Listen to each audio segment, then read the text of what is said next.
Welcome to Build. I'm your host, Ricky Camilleri. He is one of the most original comic voices to have come around in quite some time, whether it's his off-Broadway one-man show, improvising at UCB, acting in Don't Think Twice, or The Blind Spot. And of course, what he's here to talk about today, the Chris Gethard Show on truTV. Let's take a look at a clip. My life is in your hands, Adam Pally. Let's do it. 3, 2, 1. Here we go. No! You got this. It has to last longer than this. It has to last longer than this. It's going. Adam, believe in yourself. Believe in yourself. No. My toes, my knees. No. Get me out. Get me out. Yes. Oh, that's so horrible. It's so horrible. Oh, God. Ready? Let's go. Oh, my God, it's cold. No. Give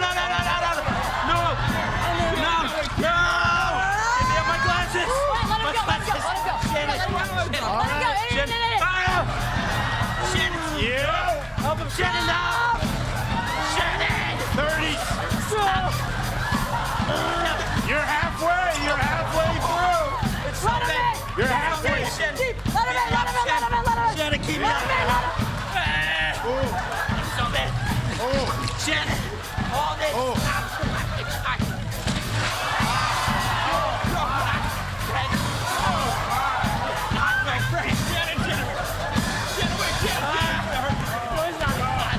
You're not my friend. Everybody, Chris Gethard, let's hear it. Oh, gosh. The punishment that you put yourself through for the show. Yeah, I bleed for my art, yeah. Watching that back is shameful. The most shameful thing is I don't know why I chose to keep my socks on. Bad choice. Ice cold socks, bad choice. How are you? It's a funnier image, I think, if the socks are on. It's definitely more pathetic, which is what I'm going for at all times, so yeah. Do you ever, not even after doing these stunts, which is, I think, a bad word to describe them, but regret it?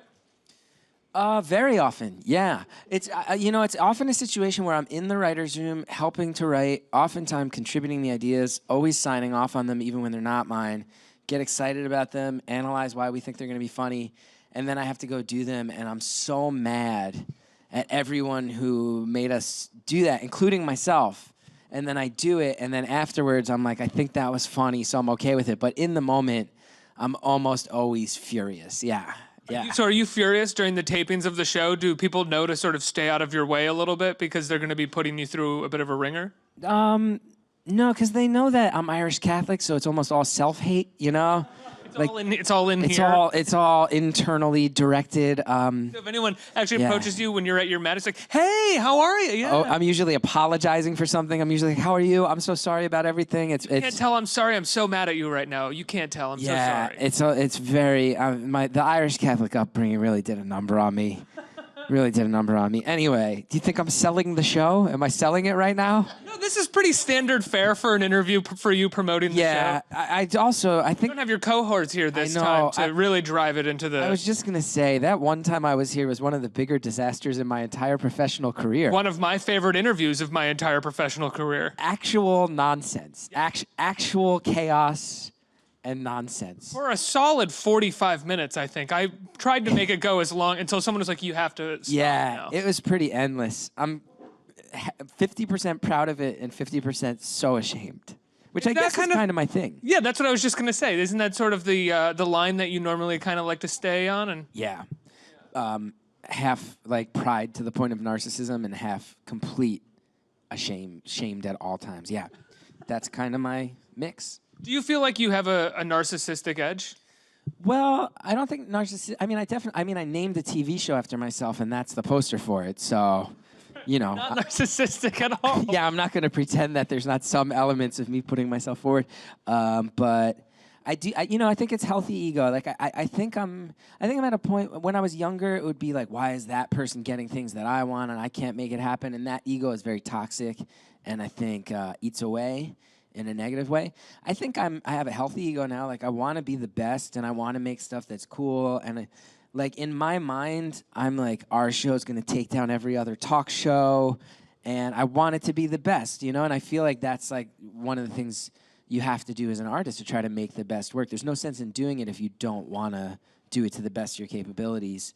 So I have some ego for sure, but I think I've learned in my older age how to direct it towards some positive results and not just, you know, looking at the next guy's driveway, wondering why his car is nicer than mine. You know? I'm sure that also has to do with the fact that you have sort of results that you can kind of, or things that you can direct it towards to get results. You know, a lot of negative ego very early on comes from the fact that you're just kind of like floating and you have no idea where to direct all your energy. Yeah, constantly scared. Now I have like 3 or 4 things to direct my energy into, all of which are time consuming. So that's nice because I get very manic. So it's nice to have a bunch of things to keep it all occupied.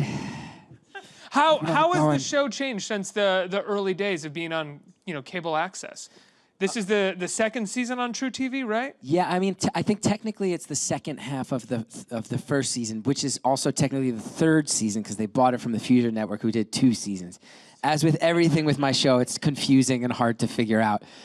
How has it changed? I mean, you know, I think it's definitely, you know, there's some obvious stuff. We have to cut to commercials now. We have to have a celebrity guest every episode now. Oh, wow. There's things that, you know, that necessitates it being a little punchier. We need to build the bits a little bit now where it's like, hey, when we come back, this is happening, so don't go away. There's like structural things like that. More so than when it was on Fusion, or is that like started at Fusion? That started at Fusion, yeah, for sure. You know, truTV made it live again, which is a huge shift from Fusion. Fusion, it was pre-taped, and I thought it was going to be pre-taped again on True. That was the original contact, and then the contract rather, and they came to me. They were like, brought me out to a dinner. They're like, so we're thinking, we don't know if you're going to like this. How would you like the show to be live again? And I was like, are you, like, it's a really bad idea for you guys, but I'm way into it. And they were like, no, we know what we're getting. That's the gist of the show. I mean, not the gist of the show, but that's one of the main things. It's live, anything can happen. Oh, it's at its best when it's live. But I applaud truTV in a big way because I did not think there would be a network with enough balls to put that type of nonsense live. Because it really is a disaster a lot of the time, and I give them a lot of credit because it's, you know, they can give us all the notes in the world. They also know at the same time that cameras go live, we're going to say what we want, things are going to happen in the moment, things are going to fall apart. That's part of what's exciting. But also, it's a real can of worms. You know, like I think the lawyers watch our show like white-knuckled, gripping their chairs like, what is happening now? Has there been anything yet that is that the lawyers have had to kind of come in afterwards and be like, remove this or don't do that? Yes. I wonder if I should mention what they are, if the lawyers would have a problem with that too. Yeah, I mean, there's definitely been some issues. There's also like, there's been situations where some of our guests have like, chidingly, Jason Mantzoukas and Paul Scheer have a legacy of coming on our show and causing massive amounts of trouble. They have caused some real trouble where the network was like, that can never happen again. Can I ask what? They started naming the name of a competing network like a few times, and it was funny. And then after like the 7th time, it was like, stop bringing up the competition. But those guys love trouble, and I love trouble too, and it just went there. So what can I do? Well, there's always something inherently funny about biting the hand that feeds you in some capacity. Yeah, I think so. I do think it's funny to bite the hand that feeds you, but I will tell you, it's terrifying to watch 2 of your guests bite the hand that feeds you and not them. That is a big difference, because those guys did not care, and it got scary. I was just sitting there like, it hit a point where I was like, yep, I know I'm in trouble for this. And then I was.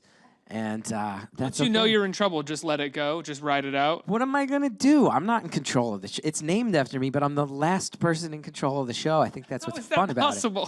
I think that's what's fun about it, is you get to watch a talk show named after a guy, and the guy is often being like dunked into water. Or last year, what else? I had to fight 2 MMA fighters. Those guys came in. Paul and Jason's episode ended with them taking the whole studio audience and leaving. And just leaving me on live TV by myself. And it was just me sitting in silence next to a giant tortoise that was eating lettuce. It was just so pathetic. And that's how the season ended. Did you know that they were going to do that? No. Come on. I didn't. I really didn't. I didn't at all. And yeah, it was like, it's one of those things where I'm like sitting there and this tortoise is chomping lettuce. And I'm just sitting in shame. And I'm like, it's like I have this instinctive reaction as a human that this is like I'm sweating and crawling out of my skin. But as a creative person, I'm like, I think this is Great TV. pretty perfect for what this show is.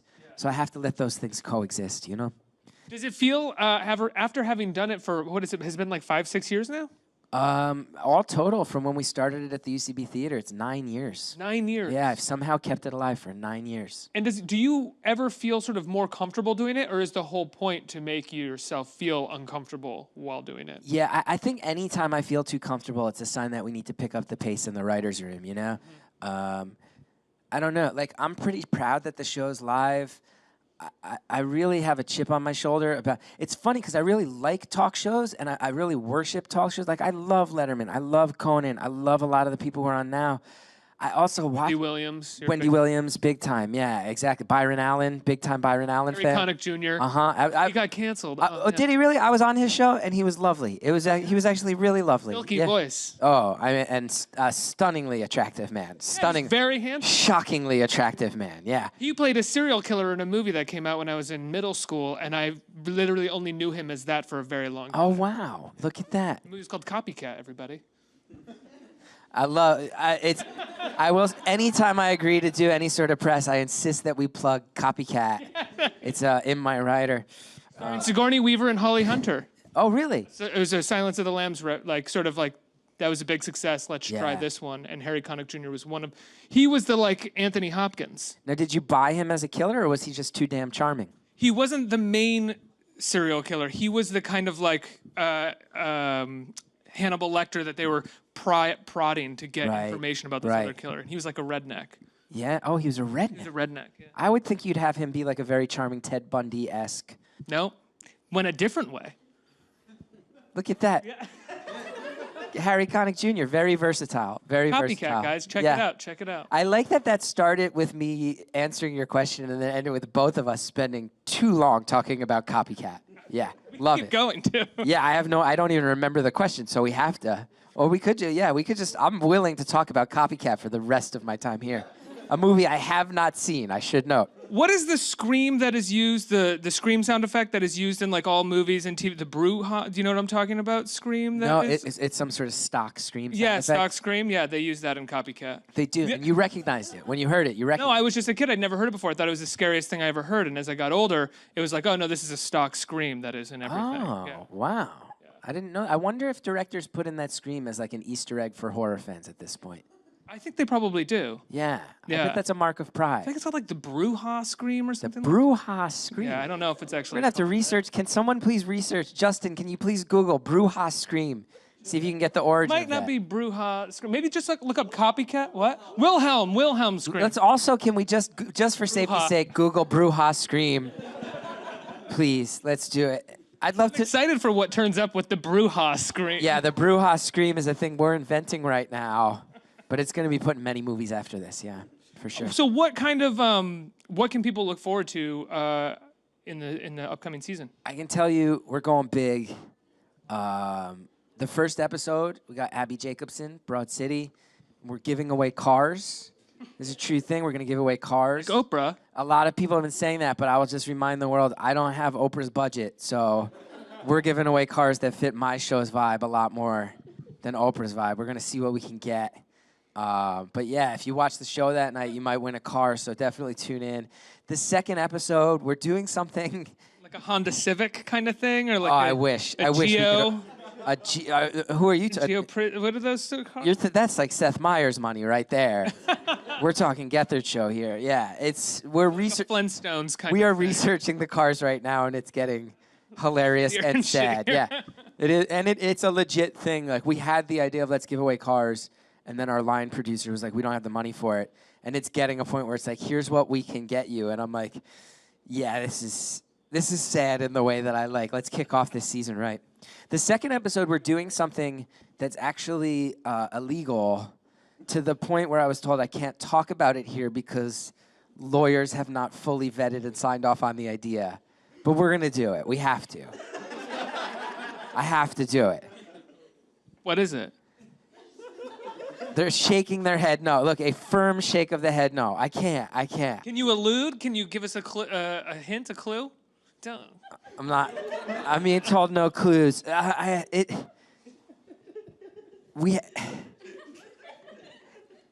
let me just say that we have to travel to make it happen, but also we're a live show, so you can imagine that doesn't work. You can't do a live show and be in two places at once. So we're trying to figure out a way to sort of bend the laws of space and time so that we can pull off something really dumb.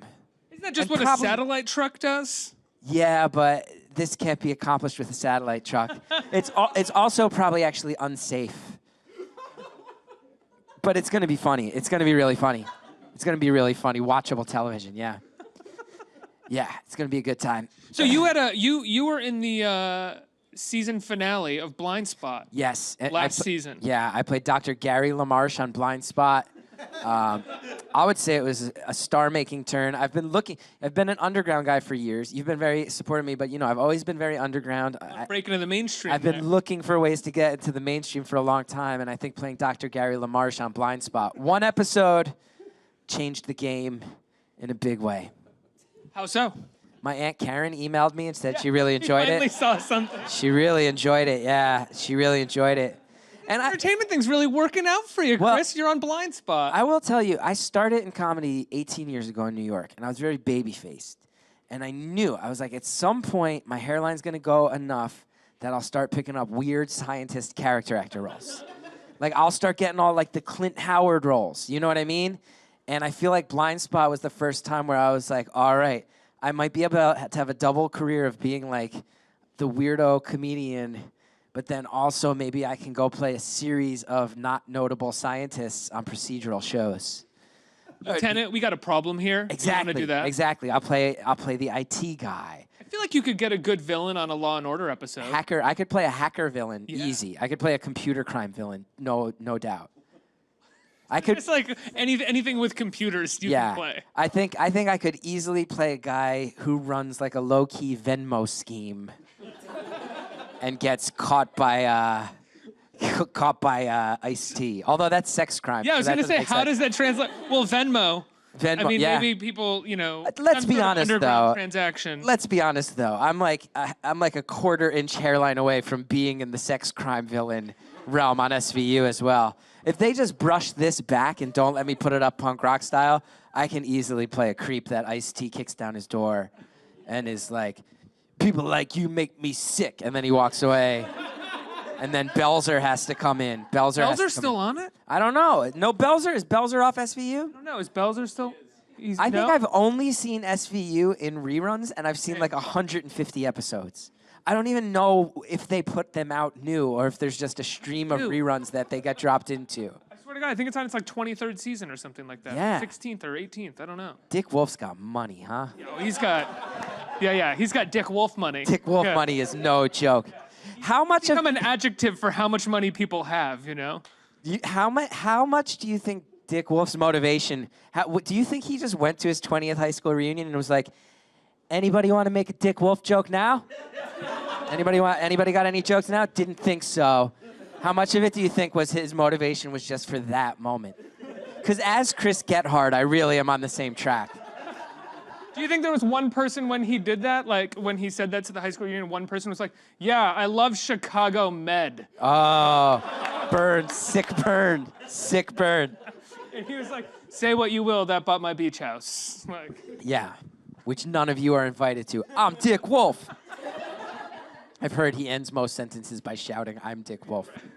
so he leaves the writer's room. Yes. Do you do that at the Chris Gethard Show? I'm Chris Gethard. I Out of the do, room. yeah, and then I put my fist through the wall and then demand someone patch up the hole and I walk out. And it's always fixed by the time I get back. It's crazy. How do you approach a new season in the writer's room? Do you have ideas going in there already for things that you want to do, or do you let the writers sort of start? It's a nice combination of both. I will say this season it's really nice because it's, we came off public access, went to the Fusion Network. They switched it to a half-hour taped show. Then they switched it to an hour-long taped show. truTV was a jump to a different platform, and they made it live again. So this is the first time that the show has gone away, and when it's coming back, there's no massive format changes and no network switch. So I'm very, very excited because it's the first time that our writers were able to come in, and it was just like, great, let's hit the ground running. Who's got the funniest idea? Not How do We readjust the show. How do we rebuild it? What are the priorities for this new network? How do they like to do all the sort of act structure and all these things we'd have to learn and spend weeks learning? We just had to come in and go, who's got the funniest ideas? And I can just say honestly, and obviously I'm here promoting it and I'm supposed to say stuff like this anyway, but it's just true of like, we are just comedically, I'm feeling like there's so much confidence and firepower this year that I have a feeling, you know, we've traditionally like pulled off a few episodes here and there that get people talking in a bigger way than just our fan base. And I feel like we already have a bunch of those locked and loaded in the chamber for this year. And I'm really excited. I always convince myself this is the year where we're going to bust out and take over. And I just feel good about these ideas. I just feel really good about them. It's also it's a nice challenge for us, too, because, you know, I realized last year, like, this is the first time we're on a comedy network. We've always been the weird thing on a platform that's not a comedy platform. So we could be artsy, or we could be odd, or we could be, like, cute in some ways almost. And it was such an outlier that it made sense. But I'm like, no, now we need to, like... It's gonna be really funny. We have to be really funny. We're on a network with Amy Sedaris, with John Glazer, you know? Like, Impractical Jokers is one of the biggest acts in the comedy world.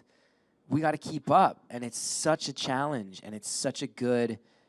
you know, it's like we also all have our roots in the UCB theater, which is an insanely competitive environment. We were coming up. So it's like kind of lit this nice fire that I haven't felt in a while. Because the priorities on how we have to establish ourselves are just a little more straightforward, like go for the throat on the comedy. And I am psyched. I am psyched to have that in the crosshairs now. About a couple years ago, I think, you had your one-man show. Yeah. And it aired on HBO. What was it like putting that to bed? It was really nice. My one-man show, for anybody who's not familiar, was a comedy show that happened to focus on different times I've tried to kill myself, but it was really funny. I've made a priority making it funny. I know it doesn't sound funny, and I'm intensely proud of it. It made it to HBO, which was very cool. I've had a lot of people reach out and say it meant something to them, which is nice.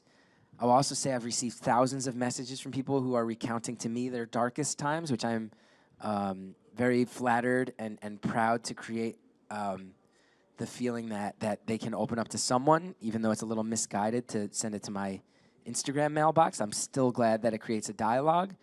But that's not easy, you know? It's not easy to talk about that stuff off Broadway 8 times a week and then send it out on a platform as large as HBO.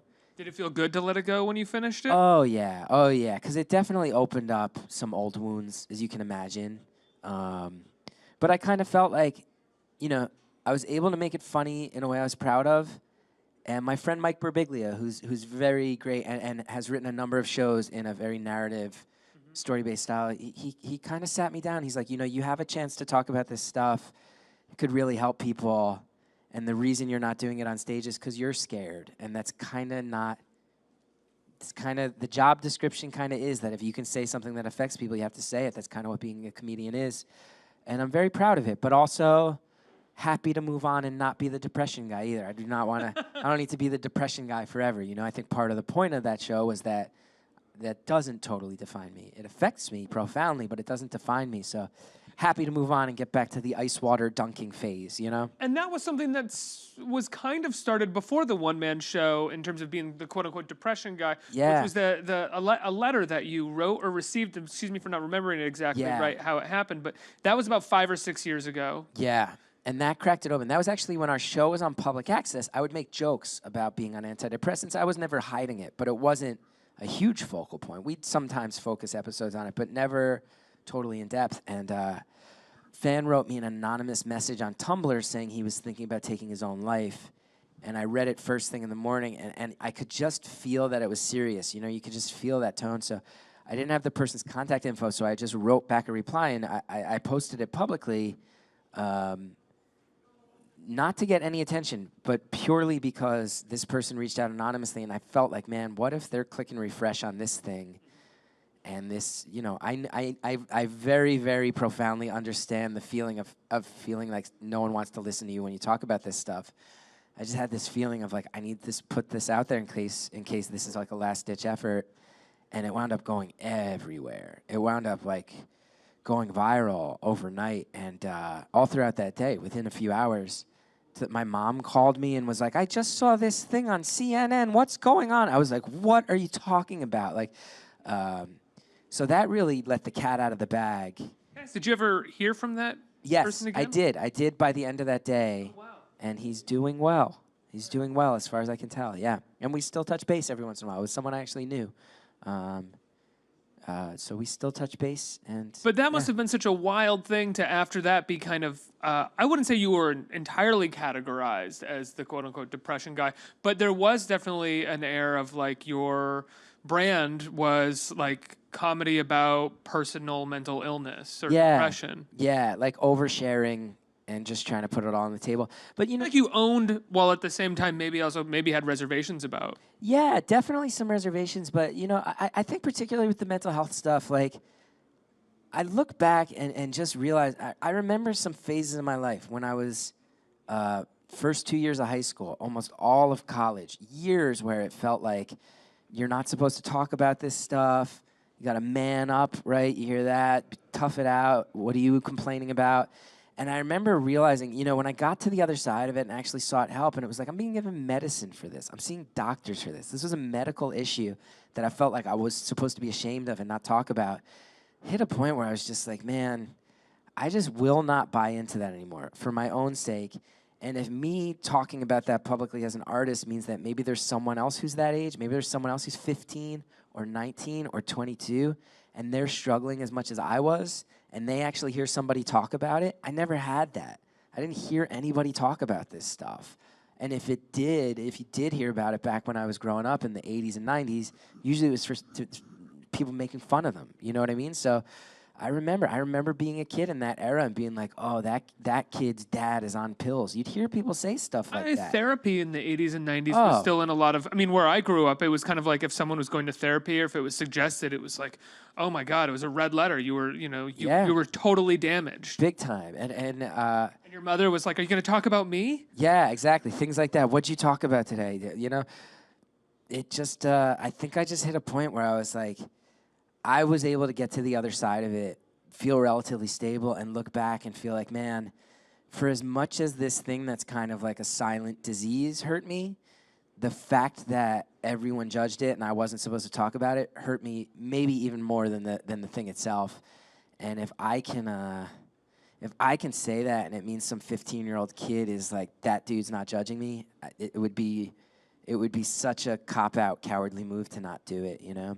Did you see that as kind of more important than any worry that you might had about your particular brand of as an artist at that point? Yeah. I mean, it's like the second you sit there and start strategizing, I'm like, oh, is this going to make me the depression guy forever? It's like you have to think about that stuff on some level, but more importantly, you have to make your art. And even more importantly than that, you have to try to do the right thing as a human, you know? So it's like, when I wrote that letter and it went around and I realized, and it was an outpouring of support, people reaching out saying this really helped, people saying this is the first time someone has described what I feel, people saying I sent this to my parents so they would understand me. It's like,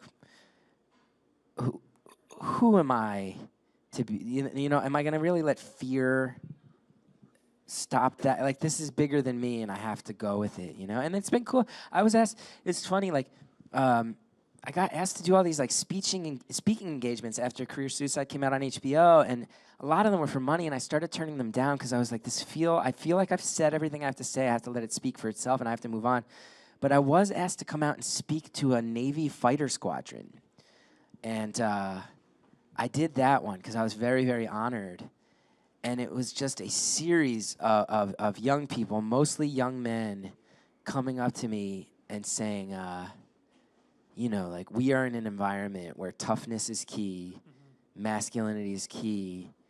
And we did a screening of my special and a Q&A afterwards, and they would come up to me and they would be like, I'm really sensitive and sad, and I'm not allowed to talk about that, and I'm so glad I saw that. And I'm like, this is from dudes. And then they're giving me a tour where they're like, oh, that's a nuclear warhead. And I'm like, oh, great.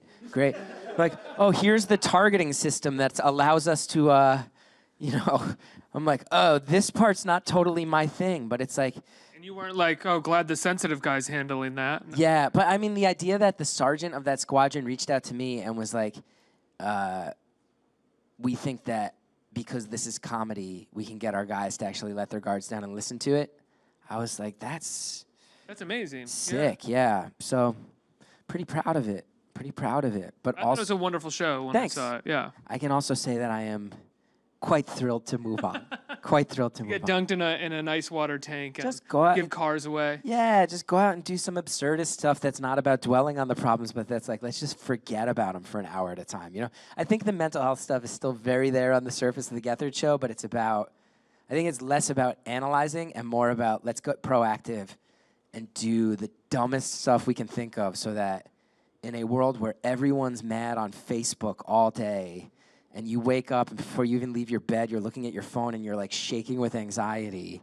Maybe we can have 1 hour where we just act like idiots and forget that. I think that's kind of my goal right now with the show. Let's get some The questions. world is so scary all the time. This is true. It really is. And it's weird that a lot of these sort of like live comedy formats that we used to sort of turn to for an escape have also become a sort of reiteration of all of our anxieties. And a reiteration specifically of like, pick a side and attack from your perspective, which is so scary that there's not even an element of hearing out the other side, you know? There's not even an element of consider the human, whatever the humanity is that's driving the fear that makes people on the other side of the fence from you have their opinions. Let's not even worry about that. Let's just attack. And even Facebook, the not political stuff. Like, oh, my college roommate hated Last Jedi. I'm so mad about that. I'm like, why do I care about any of this? Why is this how I live? That is the weirdest thing to me on Twitter and on Facebook, which is, I mean, artists have always said for, forever that like every opinions are like assholes. Yeah. And now like all those assholes can share their opinions all the time. And for some reason they feel like doing it. Like if you put up a video that's like, hey, here's a trailer for my show, for some reason people feel the need to like respond by telling you that they don't like it. It's like, why don't you just move on? The things that I was tagged in a tweet today where a person said, he was tagging his friends, and it said, hey, I was just telling my wife how much I despise Chris Gethard, but he looks kind of like you. And he tagged his friend, but he tagged me in it too. Like, why did you tag me in a tweet where the premise of the story is you talking about how you despise me? You can't even just leave me out of it. Like, you needed me to see that. Why? What's going on with all of us right now? I don't know. It's part of some sort of weird need for connection, though. Yeah, but it feels like connection, but it's separation in results.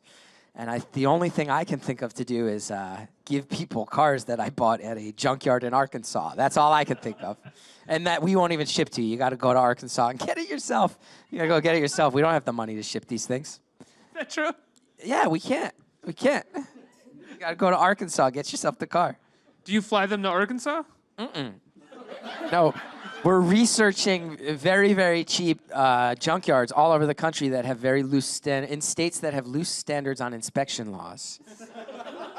And those are the cars that we can afford to give away. And I just really hope that anybody who wants to hit the open road really sees the opportunity in this. Also signs a waiver afterwards that makes you not liable. So many ways. Yeah. Well, the lawyers, Morad, the lawyers have had serious concerns of like, Rightfully so. You can't put your name all over. These cars are in junkyards because they're unreliable machines. I'm like, but it's funny. That's funny to do that. Like, but they might get hurt, and you're like, that's kind of funny too. They might. Yeah. Yeah, I mean, at the end of the day, yeah. Who's really going to do this anyway? I don't know. Who knows? Anyway. Let's get some questions from our audience. Who has a question? Hi. How are you? I'm good. How are you? I'm good. Thank you for sitting through my nervous rambling. No, it's funny. Do you enjoy working with other writers and comedians as opposed to doing your own jokes or a one-man show? I do. I mean, it's when you're doing stand-up and when the one-man show too, which was such heavy stuff, like you kind of just have to like hole yourself away and do it in a vacuum, and it can start to drive you a little batty. And I like the challenge. I like the challenge with stand-up of like writing something, seeing if it works, seeing how you can tweak it, spending years on a joke. I have jokes that I've never released on anything yet that I've been working on for 7-8 years. And there's something, it's almost like I think pretentiously, it almost feels like origami in a way where you're like, no, I have to get it like so detailed and perfect. But I think at the end of the day, it is also super fun, especially with this show, to go into a writer's room with 8 of my friends and just be like, who's got the dumbest thing? Who has and some of the ideas, like sometimes people will pitch ideas for this show where I laugh so hard and where I'm like, we'll never do that, but that's so funny. And it just makes the days fun. Like, even on the days when I'm most stressed out, where I have to be stuck in my own office and I'm working on a million things and there's a lot of pressure on me, I just, like, hear everybody laughing through my door where all the writers' cubicles are, and I'm like, this is kind of the dream. Hang out with your friends all day and pitch dumb ideas. Like, it's kind of the best. It's kind of the best. So the collaboration is very, very nice. Very nice. Next question. Hi. With all the pranks that you do on your show, what is like one moment where before, like the ice video where you're about to like get dunked in ice? Is there a moment like that where you're thinking, oh my gosh, how am I doing this beforehand? Like, do you regret anything before you actually do it? Yeah, very often. Probably the biggest moment of regret is right before it actually happens. Yeah, because it's like this double side of my brain where like the sort of cerebral side of me that writes comedy is like, oh, this is funny. And I'm able to sort of like step back and see myself as a character in the show and be like, oh, that guy who gets picked on all the time or that guy who's under duress all the time, that's funny. I get how that's funny. I get how he reacts to things. And then right before it happens, I'm like, oh, wait, but that's me. You know, like, that sucks for me. I understand how this is funny, but it sucks for me. Another big example from last year was we had an episode where I brought on these 2 Brazilian jiu-jitsu fighters who are legitimately at the top of the field. Their names are Gary Tonin and Eddie Cummings. And if you know this world, they are like top-level innovators in the world of fighting right now. And the whole premise was like, we hold up a word, and if the callers can call in and get someone to say that word, they just go into attack mode.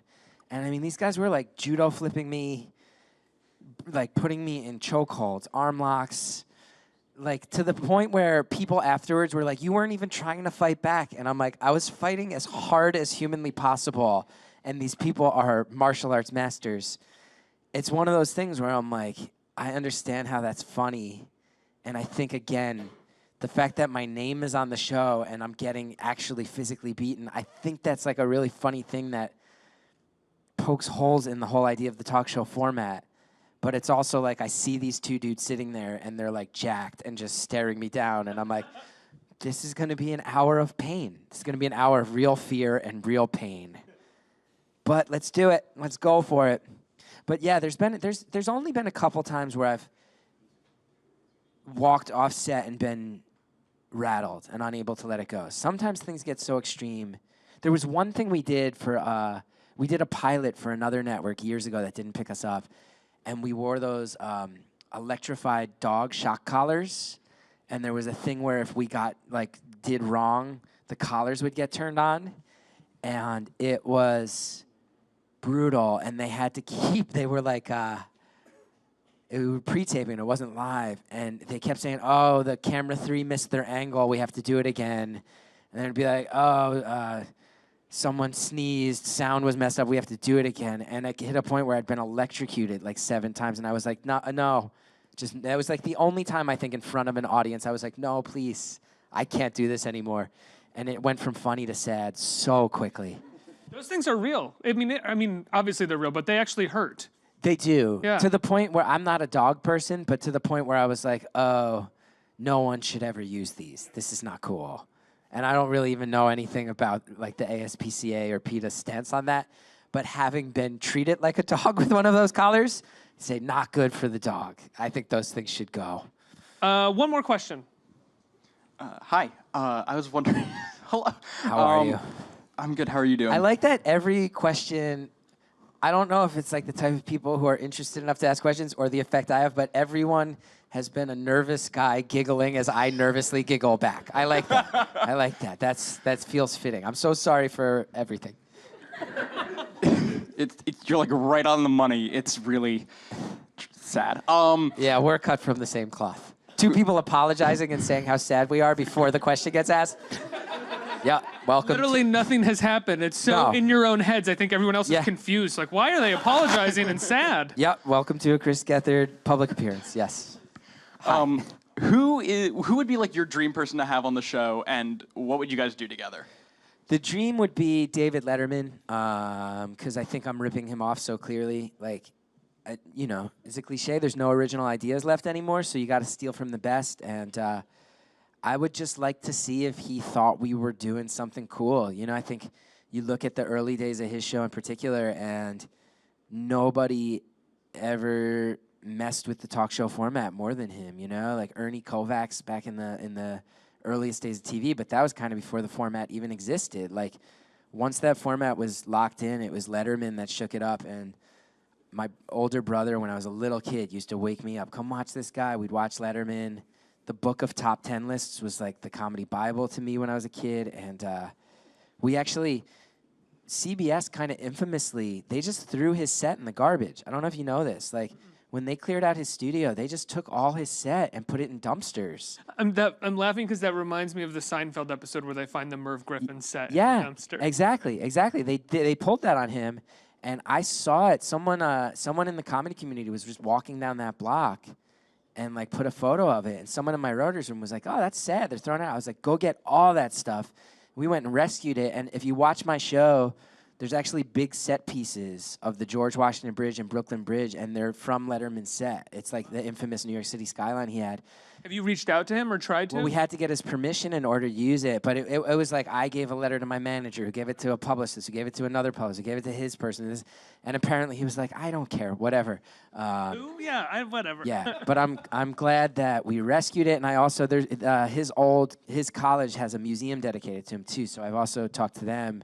And if our show gets canceled someday, we're going to donate all that stuff. So it's like a very magical thing to me, what he did. And Conan O'Brien as well. And I know I've been on Conan's show a little bit, and we have a warm relationship talking backstage. Not like we've ever hung out, but he gets it. And I'd love for him to come on as well, because to me, it's Letterman and Conan are like the two blueprints for everything that came after in terms of talk shows. Conan is still great too. I think his show is People slightly forgot underrated. for a while. Yeah. People forgot for a while, but Anytime I tune into that show, it feels to me like a refreshing take on the talk show format. 100%. And anytime he takes a camera and leaves, it's like brilliant, well done. Whether he's going and doing a whole special in another country, or whether he's just grabbing Jordan Schlansky and like yelling at him about a coffee maker, like Conan is still the best. I think Conan's still the one that everybody else is chasing, and it's so funny. It seems like the world forgot for a minute, but I'm glad they're remembering again, because Conan is badass, and we should all